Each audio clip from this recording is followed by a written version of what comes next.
श्याम पूरा दिन ऊंची पहाड़ी पर बैठकर स्कूल जाने वाले बच्चों को निहारता रहता था और मन में यही सोचता रहता था उन्हें देखकर कि वो भी एक दिन स्कूल जाएगा। तभी उसे अपनी माँ लता का ध्यान आता है और वो दौड़ता हुआ अपनी माँ के पास पहुँचता है। माँ, मुझे तुमसे कुछ बात करनी है। क्या हुआ? ऐसी कौन सी बात है जिसे बोलने के लिए तू इतना मचल रहा है? तभी लता जोर जोर से खांसने लगती है। माँ, क्या हुआ तुम्हें? अरे माँ, तुम्हें तो बहुत तेज बुखार है। तुमने पहले क्यों नहीं बताया मुझे?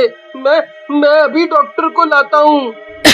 अभी ठीक हो जाएगा, और वैसे भी डॉक्टर को देने की फीस हमारे पास नहीं है, ऊपर से दवाई का खर्चा। काढ़ा पी लूंगी तो ठीक हो जाऊंगी। तभी लता की तबीयत और बिगड़ जाती है। उसे सांस लेने में बहुत दिक्कत होती है। पैसे नहीं है, पर माँ तुम्हारी तबीयत बहुत खराब है। तुम्हें इलाज की बहुत जरूरत है। मुझे कुछ तो करना होगा। माँ के इलाज के लिए पैसे तो लाने होंगे। तभी उसे बाहर से किसी आदमी के जोर जोर से बोलने की आवाज सुनाई देती है। सुनो सुनो सुनो, सभी गांव वासियों सुनो। हमारे गांव में हर साल की तरह इस साल भी एक प्रतियोगिता रखी गई है, पर ये प्रतियोगिता कोई भागने या दौड़ने वाली नहीं है। ये प्रतियोगिता खाने की है। खाने की प्रतियोगिता? ये कैसी प्रतियोगिता है भला? देवनाथ भैया, जरा खुल के बताओ, हमारी तो कुछ समझ में नहीं आया। तो सुनो भाइयों, इस प्रतियोगिता का नाम है गोलगप्पा प्रतियोगिता। इस प्रतियोगिता में एक ही गोलगप्पा होगा बस, पर वो गोलगप्पा तुम्हारे मुंह से भी बड़ा होगा। बस उस गोलगप्पे को पूरा जो भी एक बारी में खाएगा वो जीत जाएगा और इनाम का हकदार होगा। पूरे 500 रुपए मिलेंगे उसे। ये भला कैसे मुमकिन है? मुंह से बड़ा गोलगप्पा मुंह में पूरा कैसे समाएगा? ये तो हो ही नहीं सकता। सभी लोग आपस में बातें बनाने लगते हैं। लालच की वजह से कुछ लोग आगे भी आते हैं। तभी श्याम अपनी माँ से बोलता है। माँ, मैं भी इस प्रतियोगिता में भाग लूंगा और देखना, मैं ही जीतूंगा। फिर मैं उन जीते हुए पैसों से तुम्हारा इलाज कराऊंगा। नहीं बेटा, अभी तुम इसके लिए बहुत छोटे हो और तुम इस प्रतियोगिता को नहीं जीत पाओगे। इतना बड़ा गोलगप्पा तुम अपने इतने छोटे से मुंह में कैसे डालोगे? रहने दे बेटा, रहने दे। श्याम अपनी माँ की बिल्कुल नहीं सुनता और प्रतियोगिता में भाग लेने चला जाता है। प्रतियोगिता में एक एक करके सभी की बारी आती है, पर उसे पूरा कोई नहीं खा पाता। अब बारी थी श्याम की। श्याम का पूरा ध्यान उन 500 रुपए पर था, इसलिए वो गोलगप्पा उठाता है और जबरदस्ती अपने मुंह में डालने की कोशिश करता है। जबरन मुंह में गोलगप्पा डालने से वो उसके मुंह में ही फंस जाता है, जिससे कि उसे सांस लेने में बहुत तकलीफ होने लगती है और वो सांस न लेने की वजह से मर जाता है। पूरा गांव खड़ा खड़ा बस हंस रहा होता है उस पर और तमाशा देख रहा होता है। बेटे के मरने की खबर जब लता के कानों में पड़ती है तो ये कैसी प्रतियोगिता थी जिसने मेरे बेटे को मार डाला? अब उसके बिना मैं जी के भी क्या करूंगी? लता भी दम तोड़ देती है, पर मरते ही वो एक गुस्सैल चुड़ैल बन जाती है। नहीं छोड़ूंगी, मैं इन सबको नहीं छोड़ूंगी। इन सब ने जानबूझकर मेरे बेटे को मारा है। एक एक से बदला लूंगी मैं। रात का समय था। राजू अपनी बैलगाड़ी पर सवार होकर और गाना गुनगुनाते हुए खेतों के रास्ते से होते हुए अपने घर की ओर जा रहा होता है कि तभी चुड़ैल उसकी बैलगाड़ी के सामने आकर खड़ी हो जाती है। चुड़ैल, ये कहाँ से टपक गई? मुझे यहाँ से भागना होगा। ऐसा करता हूँ, मैं पीछे से भाग जाता हूँ। अपने बैलों को तो मैं सुबह भी ले जाऊंगा। खबरदार, जो तूने अपनी जगह से जरा भी हिलने की कोशिश की तो कच्चा खा जाऊंगी तुझे। मैंने क्या बिगाड़ा है तुम्हारा जो तुम मेरे रास्ते में आकर खड़ी हो गई? जाने दो मुझे। अच्छा ठीक है, जाने देती हूँ, पर एक शर्त पर। शर्त? क्या शर्त? कैसी शर्त? मुझे तुम्हारी हर शर्त मंजूर है। बताओ क्या करना है, पर उसके बाद तुम मुझे जरूर छोड़ देना। मेरी पत्नी और बच्चे मेरी राह देखते होंगे। हाँ, क्यों नहीं, बस एक छोटी सी शर्त है मेरी। अगर तुमने उसे पूरा कर दिया तो तुम जरूर अपने घर जा पाओगे, और अगर नहीं किया तो मारे जाओगे। चुड़ैल अपने हाथ में जादू से एक बड़ा सा गोलगप्पा रखती है और उस गोलगप्पे को पूरा एक ही बार में उसे खाने को बोलती है। इतना बड़ा गोलगप्पा मेरे इतने छोटे से मुंह में कैसे आएगा? ये तो हो ही नहीं सकता। तुम इसे थोड़ा छोटा कर दो, तब मैं इसे खा लूंगा। मुझे कुछ नहीं सुनना, मैं सिर्फ 3 तक गिनूंगी। अगर 3 गिनने से पहले ये तेरे मुंह में नहीं गया तो फिर तू मरा। चुड़ैल गिनती शुरू करती है।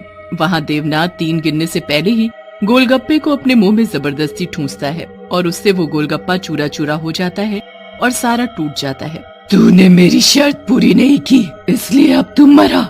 चुड़ैल देवनाथ का गला दबाकर मार देती है और वहाँ से चली जाती है। सुबह का समय था। सुबह सुबह मुरली जल्दी उठकर खेतों में शौच के लिए निकलता था, हाथ में पानी का लोटा लिए। तभी चुड़ैल मुरली के रास्ते में आ खड़ी होती है।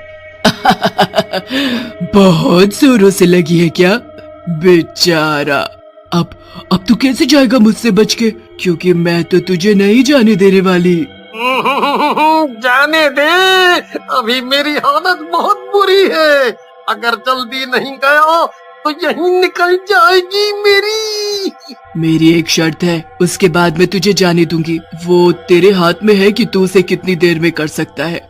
बोल, जल्दी बोल, शर्त मंजूर है? हाँ, मुझे तुम्हारी शर्त मंजूर है। जल्दी बताओ क्या करना है। चुड़ैल जादू से अपने हाथ में एक बड़ा सा गोलगप्पा रखती है। ये मेरी शर्त है, अगर तू एक बार में इसे खा लेगा तो मैं तुझे जाने दूंगी। ओहो, एक तो जोरों से लगी है, ऊपर से मुझे खाने को बोल रही है। ओहो, इस हालत में इसे कैसे खा सकता हूँ? ऊपर से ये इतना बड़ा। अरे, इतने बड़े गोलगप्पे को मैं अपने मुंह में कैसे डालूं? ये तुम्हारी शर्त ही बेकार है, कोई और शर्त बताओ। यही मेरी पहली और आखिरी शर्त है, मैं बस 3 तक गिनूंगी, जल्दी कर। चुड़ैल गिनना शुरू करती है, पर मुरली उससे जान बचाकर भागने लगता है। चुड़ैल फौरन उसे पकड़ लेती है और जबरदस्ती उसके मुंह में वो बड़ा सा गोलगप्पा ठूंस देती है। मुरली का वही काम तमाम हो जाता है और गले में गोलगप्पा फंसने की वजह से वो मर जाता है।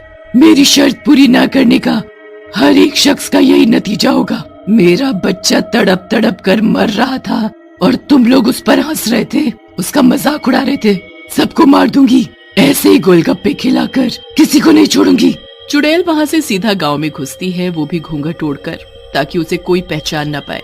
हाँ, वो ठीक है, अब के बच्चों को शिकार बनाया जाए। मेरे बच्चे को भी इन लोगों ने मारा था, अब मैं इनके सभी बच्चों को मार दूंगी। वैसे भी बच्चे हो या बूढ़े जवान, गोलगप्पे तो सभी को पसंद होते हैं। घूंघट की आड़ में मुस्कुराती हुई चुड़ैल बच्चों के पास बढ़ती है। सभी बच्चे एक साथ वहीं पेड़ के नीचे खेल रहे थे। तभी, बच्चों, गोलगप्पे किस किस को पसंद है? कौन कौन खाएगा? हमारे पास गोलगप्पे खाने के पैसे नहीं है। बस इतनी सी बात, मैं किसी से कोई पैसे नहीं लूंगी। और मेरी बात ध्यान से सुनो, मेरे पास एक बहुत बड़ा गोलगप्पा है। अगर जो भी बच्चा उसे एक बार में खाएगा, मैं उसे खाने के बाद ढेर सारे गोलगप्पे और खिलाऊंगी, वो भी मुफ्त, कोई पैसा नहीं। सभी बच्चे एक दूसरे का मुंह देखने लगते हैं। फिर सभी आपस में बोलते हैं, पहले मैं खाऊंगा तो दूसरा पहले मेरी बारी। भरत जैसे ही उस बड़े से गोलगप्पे को हाथ में लेता है, तभी पीछे से उसकी माँ अंजू की आवाज आती है, भरत बेटा, उसे हाथ मत लगाना, वो चुड़ैल का गोलगप्पा है, वो तुझे मारना चाहती है उसे खिलाकर। तभी चुड़ैल अपने ऊपर से घूंघट हटा देती है। हाँ, मैं चुड़ैल हूँ और ये गोलगप्पा मेरा जादुई गोलगप्पा है। मैं इन सभी बच्चों को इसे खिलाकर मार दूंगी। जैसे तुमने उन सभी को मारा, तुमने ही गांव के बाकी लोगों को मारा, अपना ये बड़ा सा गोलगप्पा खिलाकर। तुम्हारी करतूत के बारे में पूरे गांव को पता चल गया है। देखो अपने पीछे, पूरा गांव तुम्हारे पीछे मशाल लिए खड़ा है। अब तुम्हारा खेल खत्म। नहीं, मेरा खेल अभी खत्म नहीं, शुरू हुआ है। तुम लोगों को मैं मार डालूंगी। तुम सब ने मेरे बेटे को मार डाला। इतना छोटा सा बच्चा भला इतना बड़ा गोलगप्पा कैसे खा सकता था? तुम्हारा बेटा? किसकी बात कर रही हो तुम? हो, और तुम हो कौन? मैं लता हूँ। अपने बेटे के मरने की खबर सुनते ही मैंने दम तोड़ दिया और मैं तभी मर गई। अब देखो मैं क्या करती हूँ। तभी पीछे से एक आवाज आती है। वो आवाज उसके बेटे श्याम की थी। श्याम, बेटा तुम जिंदा हो? मेरा बच्चा जिंदा है? श्याम की बातें सुन और उसे जिंदा देखकर चुड़ैल शांत हो जाती है और अपने बड़े गोलगप्पे को गायब कर खुद भी हमेशा हमेशा के लिए गायब हो जाती है।